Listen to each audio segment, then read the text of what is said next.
When tourists in the Kruger National Park saw the fight between a cobra and a monitor lizard, it seemed like the outcome was clear. I mean, it's a cobra. But soon the snake just fled. And that was the right decision. Why? Let's find out now.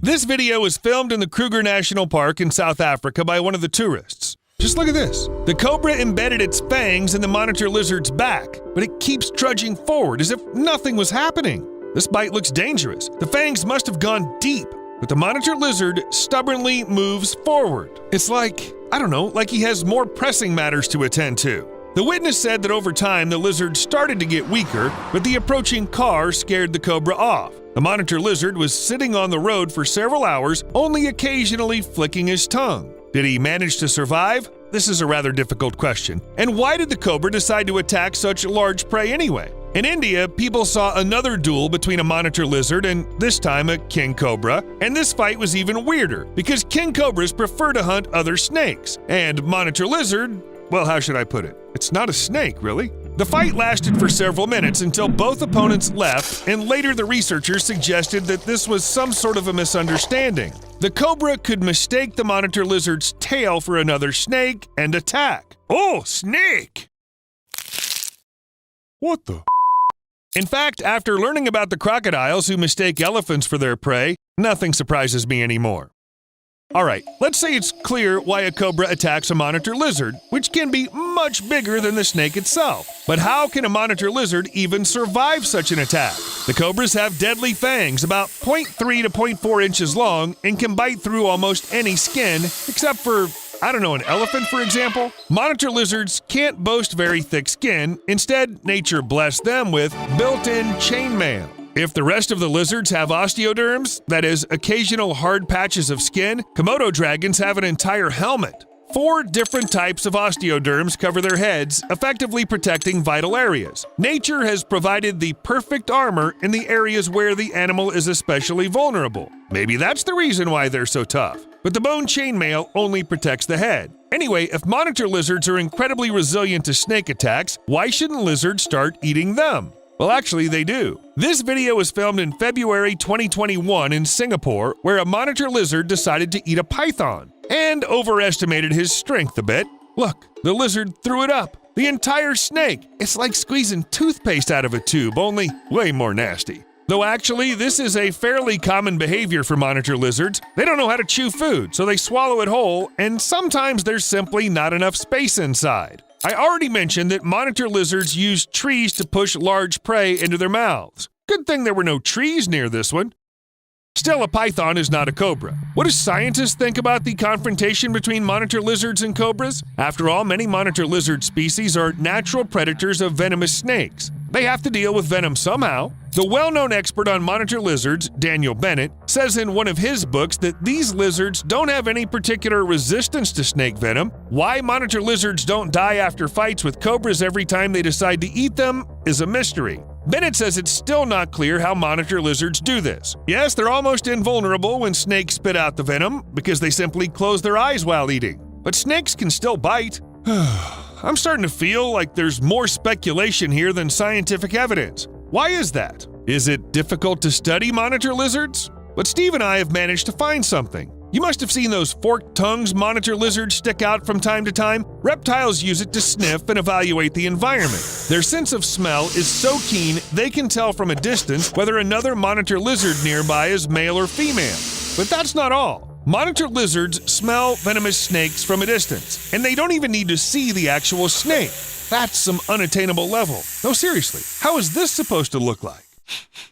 King Cobra, 50 feet to the south. Ate a rabbit for breakfast. Its zodiac sign is Taurus. And then we have a completely reasonable question. Do snakes smell at all? Or do you need to have super heightened senses like that of a witcher to smell them? Well, judging by what snake owners say, they do smell, and in different ways depending on the species, condition, and imagination of the owner. Some even claim their pets smell like cucumbers. If any of you have a snake, share in the comments what it smells like. Whatever the case, it seems like there's nothing weird about the ability to simply smell a snake from a distance. Well, not only monitor lizards can smell a venomous snake, dogs have the same ability. According to an article published in the Applied Animal Behavior Science Journal, dogs can smell the difference between a rattlesnake and some kind of grass snake. But when they realize there's a venomous beast ahead, they aren't scared, but rather excited. So a dog that smelled danger will rather go investigate the venomous creature and may suffer the consequences. Actually, this is why dogs so often become victims of venomous snake bites. Evolution didn't give them any natural protection, at least the one that we got. Some scientists suggest that it was the fear of snakes that allowed humans to upgrade their eyesight in a special way to spot danger. By the way, what about cats? They're just as curious as dogs, but it's unlikely that nature has given them a special ability to see snakes. However, the statistical data I found says cats are much less likely to die from snake bites, and it looks like the reason lies in their blood. One of the reasons why snake venom is deadly is that it causes blood clotting failure. The venom acts much faster on dogs than on cats, and the faster the blood coagulates, the sooner death occurs without an antidote. Sounds quite logical. Also, animals investigate snakes differently. Dogs use their nose and mouth, that is, areas with a lot of blood vessels, and cats often swat with their paws. Dogs are generally more active even after a bite, which also enhances the effect of the venom. Something like this. Though, let's leave cats and dogs alone and get back to the very first attack of a cobra on a monitor lizard. The snake bit his nape? Steve, are you sure monitor lizards even have a nape? Okay, the snake bit what Steve called the nape. Maybe it was some kind of clever trick. We know that cats, squirrels, rodents, and some other mammals carry their cubs by grasping skin at their nape. When carried like this, the young immediately become passive, draw their legs to the body, and show submission. But monitor lizards simply can't have any kind of muscle memory from childhood. The mothers of these reptiles don't foster their young after they lay their eggs. It's a pity. That was a good theory. Still, who will win in the fight between a Komodo dragon and a king cobra? To understand this, you have to check their parameters. The Komodo dragon is larger than the cobra, both in terms of weight and in size. On average, Komodo dragons weigh about 300 pounds and grow up to 10 feet long. Cobras weigh 13 to 15 pounds and are 26 to 30 feet long. That is, Komodo dragons definitely win when it comes to size. Komodo dragons and king cobras have about the same speed, 11 to 12 miles per hour, but Komodo dragons can maintain it for longer periods. Another point to the lizards.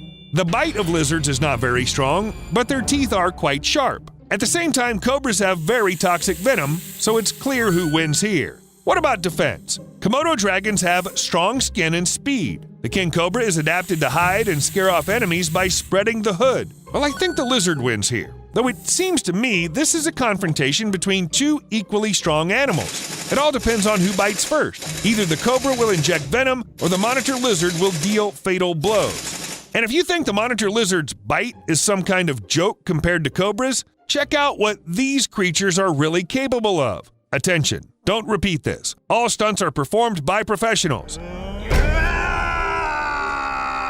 Yes, a monitor lizard's also a pro. But you know what? Monitor lizards don't really have some kind of built-in antidote to snake venom, but this doesn't mean reptiles don't actually have something like that. Blue-tongue lizards are quite interesting animals in their own right. Well, check out those blue tongues. However, this is not the feature I'm excited about. These lizards have developed resistance to the venom of red-bellied black snakes. Yes, they just found a way, simple as that. Nature didn't make lizards fast enough to escape from venomous predators, so they had to find a way. Monitor lizards, of course, could use resistance to the venom as well, but so far the only proven protection against venom they have is the training people gave them. In one of the videos, I talked about cane toads and the effect they have on the areas they capture. In short, it's very bad. In order to somehow save monitor lizards from toxic toads, scientists had to teach them to be picky.